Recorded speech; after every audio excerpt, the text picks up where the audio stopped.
Welcome. Hello, everyone. Thank you for having us. Um, my name is Sherifali, and I'm here with my colleagues, Megan, Julia, and Sharanya. So thank you for having us. And we're from the School of Public Health and Health Systems at the University of Waterloo.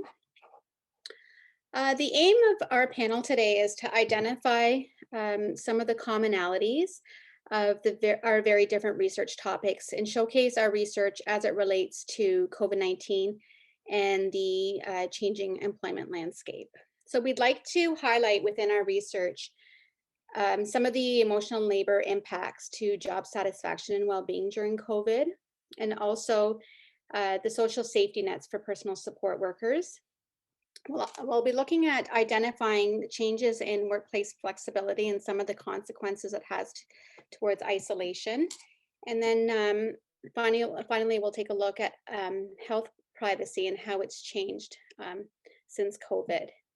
So our goal is to initiate a conversation and discuss what this means for workers and the potential this has for collective action. So I'll start with my research. I'm now a second-year PhD student at the University of Waterloo, and initially my emotional labor research was intended for new forms of work, so gig economy and those transitioning out of traditional roles into gig work. And while I was preparing my proposal, COVID happened. And I started seeing headlines about grocery store workers being illustrated as essential workers and heroes, and wage increases were implemented to temporarily supplement worker essential status and help keep workers at work instead of at home where they're safe.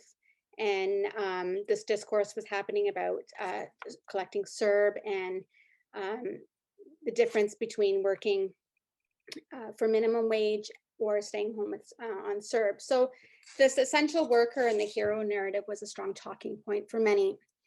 And so then I started to see the feeling headlines coming through my screen, and it was, grocery store workers talking about feeling scared and exhausted and burnt out, and like I cry before going to work. So my research naturally transitioned to grocery store workers and how they're managing their emotional labor during this precarious time.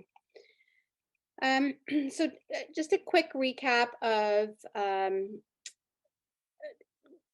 background about the concept of emotional labor and how it's evolved.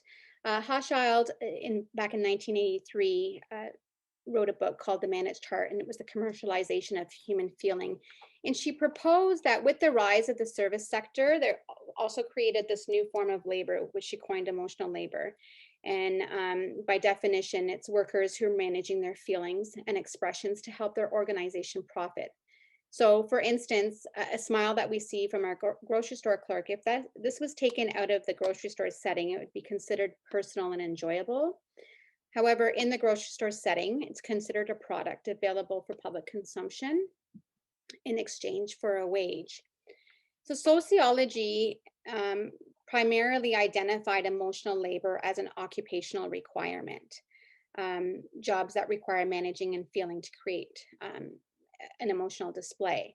And Hochschild worked through how workers met those job expectations through surface acting or deep acting. So either modifying your expression or modifying your feelings. And those feelings and rules were also depicted through societal norms of how we should feel and display those feelings to others. So she determined that specific occupations had higher emotional labor requirements than others, and she characterized them through the frequent interactions with the public, the expectations of inducing emotions onto others, and the management or control of those emotional interactions. And grocery store workers and retail in general depict all three of those characteristics. And so they are frequently interacting with the public. There's this expectation that they have to provide a certain emotion, a positive emotion to consumers to entice them to purchase. And then there's the management around that emotional interaction. So other occupations that fell into this category included caring work for nurses and PSWs, professional services for lawyers and paralegals, and informant services for police and bill collectors. So a large part of her work includes also includes the gendered perspective that women are expected to smile more often than men, and that being the case for grocery store workers, they do display more positive emotion towards customers compared to men. So as the service sector increased, so did the research, taking many different directions, both in qualitative and quantitative works. And it was been challenged by the consistency of its results, because occupational requirements concluded both negative and positive consequences for workers. Transitioning out of sociology, organizational behavior focused more so onto emotional displays instead of the job requirements. And here, you know, they were able to depict between emotional harmony, where feelings and displays were aligning with job expectations and job requirements, and then emotional deviance, where individuals were breaking out of character and just not aligning with expectations. And instead of feeling rules, they looked at more of the display end of it. Whereas psychology focused more on managing one's emotions when they're interacting with others at work. So they used using surface acting and deep acting. They combined it with the emotional regulation theory, and to have an idea of what toll it takes on a worker when they're surface acting versus deep acting, and highlighting the emotional dissonance. So that state of tension when there's a discrepancy between feelings and displays. And this is something that I'm specifically interested in regards to the pandemic. So in summary, sociology looks at more of the function of the organization and how that's beneficial with emotional labor, and it's dysfunctional for the employee. And organizational behavior sees it functional for both the organization and the employee, as long as it's not highly effortful. And psychology sees that the deep acting is functional for both parties, but surface acting doesn't work well for employees. So in reality, emotional labor is beneficial for the organization, and only beneficial if the employee doesn't have to really work hard for it. So in particular to grocery and the retail sector, we know that emotional labor is described as highly interactive and routinized for grocery store clerks, and it requires quite a bit. So we know that individuals make sense of their emotions through their understanding and experiences of their social environments. So that service with a smile, if it's positively expressive, it doesn't have much negative implications. But if we have to suppress our true emotions in order to display that smile, it's positive. It has a positive relationship with burnout and dissatisfaction. And we also know that there's a lack of autonomy for grocery store workers, which plays into higher surface acting and higher rates of emotional dissonance. And that also has a positive relationship with burnout and job dissatisfaction. And we know that because in comparison to dispatch workers who have the same expectations for customer service, they have more autonomy in their position, and they have less frequency in acting, and they have higher rates of job satisfaction and less burnout. And we also know that customer service positions are typically low waged, and that in itself has higher levels of burnout, low autonomy, job dissatisfaction. And when you add in the emotional labor component, it becomes a double-edged sword.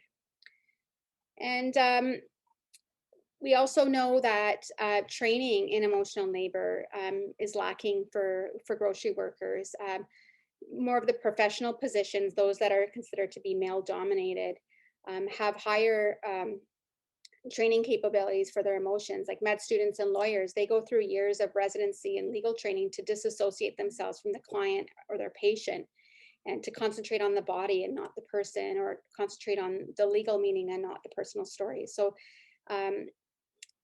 we're identifying some of the social norms between male-dominated industries and more female-dominated fields, and what that means for how women are to show their emotions, and when men are not, appear to be weaker if they show their emotions.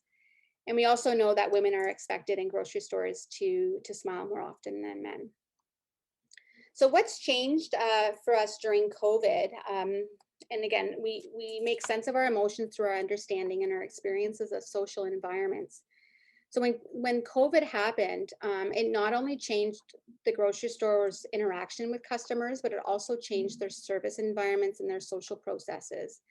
And then employers also changed their operational objectives and public health recommendations. So there was additional cleaning and job duties, and there was social distancing, and there was barriers in how clerks or workers interacted with the customers. And previous literature has shown that in grocery stores that the busier the line is or the longer the line is, the less emotional labor that is required because workers revert back to task orientation. It takes that priority. So we know that with the pandemic, those interactions changed for the customer and their frequency changed as well. So what does it look like for their emotional labor now that they have less requirements, or maybe they have more, we don't know. So my aim is to take a critical perspective with interpretive grounded theory methodology to discover how grocery store workers' interaction with customers, their social environments, and their social processes have changed, and how are they influenced in this particular area. And are these experiences, environments, how do the workers manage their emotional labor? Do they align, or do they muddle these newly constructed feeling rules? And as employers, operational objective change and health recommendations come into play, do grocery store clerks display appropriate emotions? Do they utilize automatic emotion regulation, or do they just continue to project emotional dissonance? And the other component too that I'm interested in looking at, as we're seeing that primarily out east, grocery store workers, unionized grocery store workers are striking. How does emotional labor differ for those working in unionized settings? And how do these changes affect women in particular? So COVID has brought additional emotional labor issues to the forefront, and my hope is to draw attention to low-wage grocery store workers managing their emotional labor during this pandemic and how their strategies impact their health. Thank you.